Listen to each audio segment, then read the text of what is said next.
ময়মনসিংহে মুক্তাগাছায় জামায়াতের নেতার হাতে 2 নারীকে হত্যার উদ্দেশ্যে হামলা।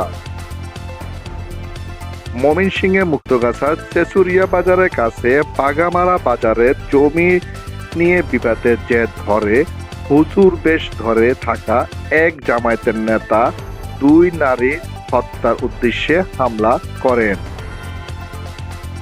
তারাকান্দি সম্মানিত ব্যক্তি আব্দুল মন্নানের স্ত্রী এবং তার ছোট ভাই রিয়াজের স্ত্রীকে মাটি কাটা কোদাল দিয়ে মাথায় এলোপাতাড়ি ভাবে কুপিয়ে মেরে ফেলার চেষ্টা করে।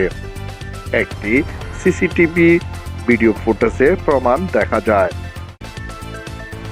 বর্তমানে আহতরা তারা উভয় ময়মনসিংহ মেডিকেল কলেজ হাসপাতালে চিকিৎসাধীন অবস্থায় ভর্তি রয়েছে। মূল আসামি তারাকান্দি উপজেলার জামায়াতের নেতা আব্দুল হাকিমের ছোট ছেলে হাফিজুর রহমান বাবু। মহিলা দুজনকে কোদাল দিয়ে কুপিয়ে হত্যার পর সপরিবারে গা ঢাকা দিয়ে এলাকা থেকে পালিয়ে যান।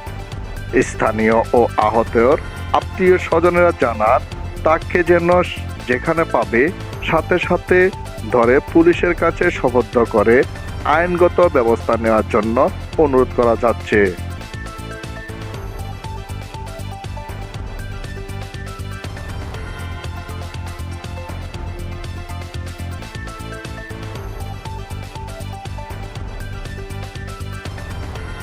ফখরুল আলম সাজু, আনাজ বাংলা টিভি।